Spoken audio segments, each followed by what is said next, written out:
नमस्कार।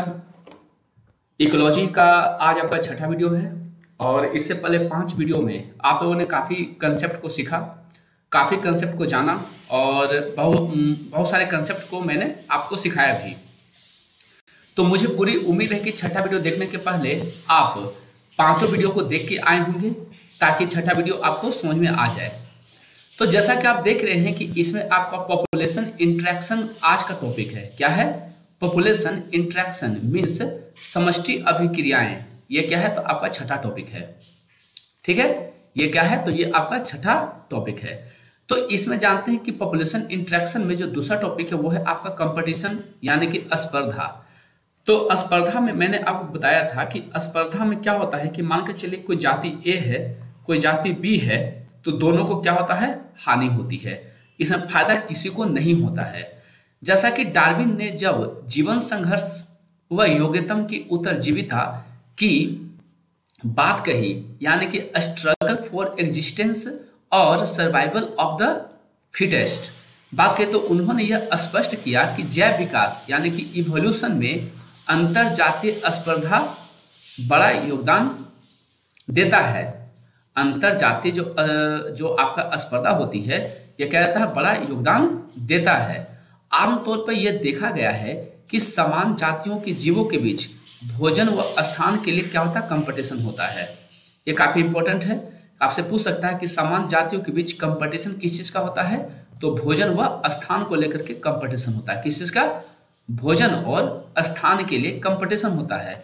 लेकिन यह कहना पूरी तरह से सही नहीं है, क्योंकि कभी कभी क्या होता है कि विभिन्न जातियों के बीच भी स्पर्धा होती है। ठीक है, जैसा कि हम लोग यहाँ पे देख रहे हैं कि समान जातियों के बीच में अगर भोजन और स्थान को लेकर कंपटीशन है तो विभिन्न जातियों के बीच में भी क्या होता है? अंतर जातीय कंपटीशन देखने को मिलता है। ठीक है, इनके बीच में भी क्या क्या होता है? कंपटीशन होता है। जैसे उदाहरण के लिए बात करें तो दक्षिण अमेरिका के लेक विक्टोरिया का उदाहरण अंतर जातीय स्पर्धा का अच्छा उदाहरण है। क्यों? क्योंकि देखिए इसमें जो विजिटर जो फ्लेमिंगो यानी कि एक बर्ड है जिसका नाम होता है विजिटर फ्लेमिंगो, वह झील में रहने वाली फिशेस के बीच में क्या होता है? जियो प्लांक्टन्स है ना, यानी कि जंतु प्लवक के लिए क्या होता है? स्पर्धा होती है। किसके लिए? जियो प्लांक्टन्स के लिए स्पर्धा होती है। किसके किसके बीच में? तो विजिटर फ्लेमिंगो व झील में रहने वाली फिशेस के बीच में, झील में रहने वाली फिशेस के बीच में। कभी कभी क्या होता है कि किसी क्षेत्र विशेष में रहने वाली जातियों में योग्य एवं श्रेष्ठ जाति दूसरी जाति के सदस्यों को विलुप्त करने की कोशिश करती है। यह तो काफी इंपॉर्टेंट है और ये आप जानते भी हैं कि किसी विशेष क्षेत्र में रहने वाली जातियों में जो योग्य होता है जो एवं जो श्रेष्ठ जाति होता है वह दूसरी जाति के सदस्यों को विलुप्त करने की कोशिश करता है। अर्थात एक जाति अति आक्रामक होती है जो दूसरी जाति के सदस्यों को विलुप्त का कारण बनती है। ठीक है, तो यहां तक कंपटीशन समझ में आ रहा है कि कंपटीशन कैसे होता है। ठीक है, एक जातियों के बीच में दूसरी जातियों के बीच में कैसे कंपटीशन हो रहा है। यानी कि देखिए मान के चलिए कि कोई एक क्षेत्र विशेष है, जैसे कि मान के चलिए कि झरना है। ठीक है, उसमें कोई एक मजबूत मछली है, जैसे कि एग्जाम्पल के तौर पर डॉल्फिन मान लीजिए, हालांकि रहती नहीं है लेकिन मान लीजिए डॉल्फिन, और एक छोटी मछली है। तो क्या होगा कि डॉल्फिन चूंकि बड़ी मछली है तो क्या करेगी? छोटी मछली को क्या करेगी? खत्म करने की कोशिश करेगी, यानी कि उसे विलुप्त करने की कोशिश करेगी। ठीक है, यहां तक क्लियर है? विलुप्त करने की कोशिश करेगी। देखिए गैलापैगोस द्वीप समूह पर क्या होता है? आपका एबेंटन टॉर्टोइज कछुए पाए जाते हैं। क्या क्या होता है? एमिंगडन टॉर्टोइज पाए जाते हैं। लेकिन जब इस द्वीप समूह पर बकरियों का प्रवेश हुआ तो 10 वर्ष के भीतर जो था ये जो एबिंगडन जो कछुए की प्रजाति थी वह इस द्वीप से क्या हो गए? पूरी तरह से विलुप्त हो गए। ठीक है, क्यों? क्योंकि वहां पर एक अलग जाति आ गई बकरी जो कि क्या थी? तो आपका कछुआ से मजबूत थी, जिसके कारण क्या हो गया कि कछुओं की प्रजाति क्या हो गई?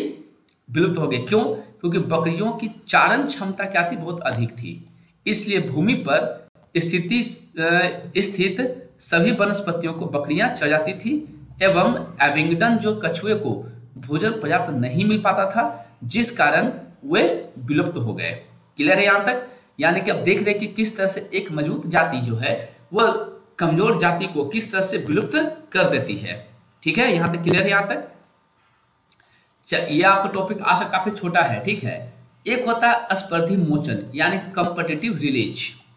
कभी कभी किसी विशेष क्षेत्र में कुछ जातियां बहुत आक्रामक, श्रेष्ठ, स्पर्धी एवं योग्य होने के कारण उस विशेष क्षेत्र में दूसरी जाति को पनपने ही नहीं देती है एवं उस जाति के सदस्यों की संख्या इस कारण हमेशा सीमित बनी रहती है। मान के चलिए कि कोई विशेष क्षेत्र में कोई मजबूत जाति पहले से है, तो क्या होगा कि उसमें वो दूसरी जाति को प्रवेश करने नहीं देगी।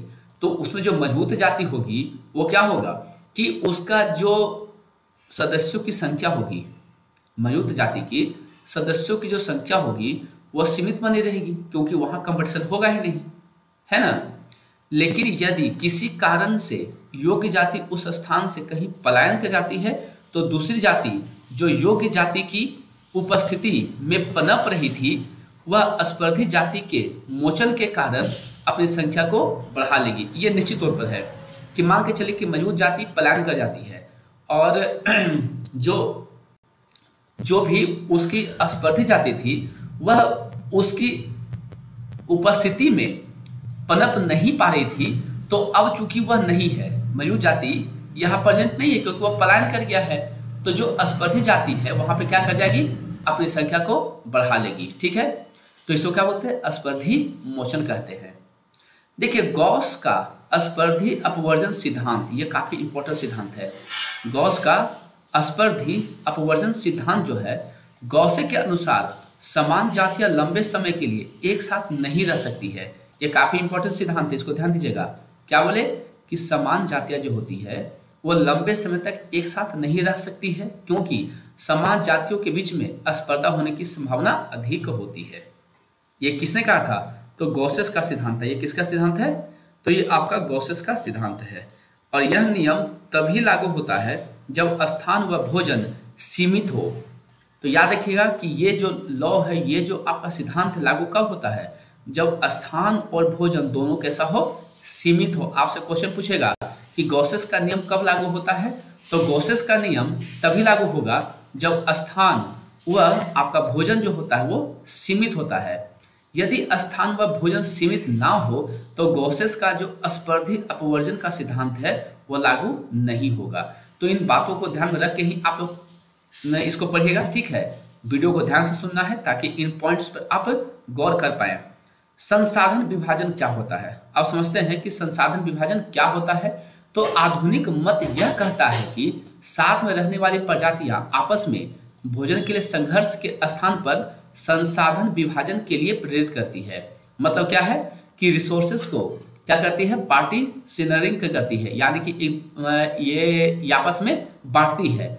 संसाधन विभाजन का सीधा अर्थ सीमित भोजन को प्रजातियां मिलकर खाती है, इससे कोई भी जाति विलुप्त नहीं होती है। संसाधन विभाजन का सिद्धांत यही कहता है। संसाधन विभाजन के लिए जीव अपने खाने की आदतों में परिवर्तन कर लेते हैं और यह परिवर्तन व्यवहारात्मक यानी कि बिहेवियर होता है ना। उदाहरण के लिए एक पेड़ पर स्थित फुदुकी की 5 जातियां संसाधन विभाजन का श्रेष्ठ उदाहरण होती है। ठीक है, श्रेष्ठ उदाहरण होती है। कौन, तो आपका फुदकी। ठीक है, बेवरिस एक ही पेड़ पर रहने वाले फुदकी की प्रजातियों में अपने भोजन के लिए समय समय पर वह अपने अंदर भोजन चरने के पैटर्न में परिवर्तन कर लिया। देखिए इसकी वजह से इनमें पेड़ पर स्थित कीटों को खाने के लिए आपस में स्पर्धा या संघर्ष नहीं हुआ, अपितु फुदकी ने अपने भोजन लेने के पैटर्न व समय में बदलाव कर लिया और इसे ही क्या कहते हैं, रिसोर्स पार्टीशनिंग कहते हैं, यानी कि संसाधन विभाजन कहते हैं।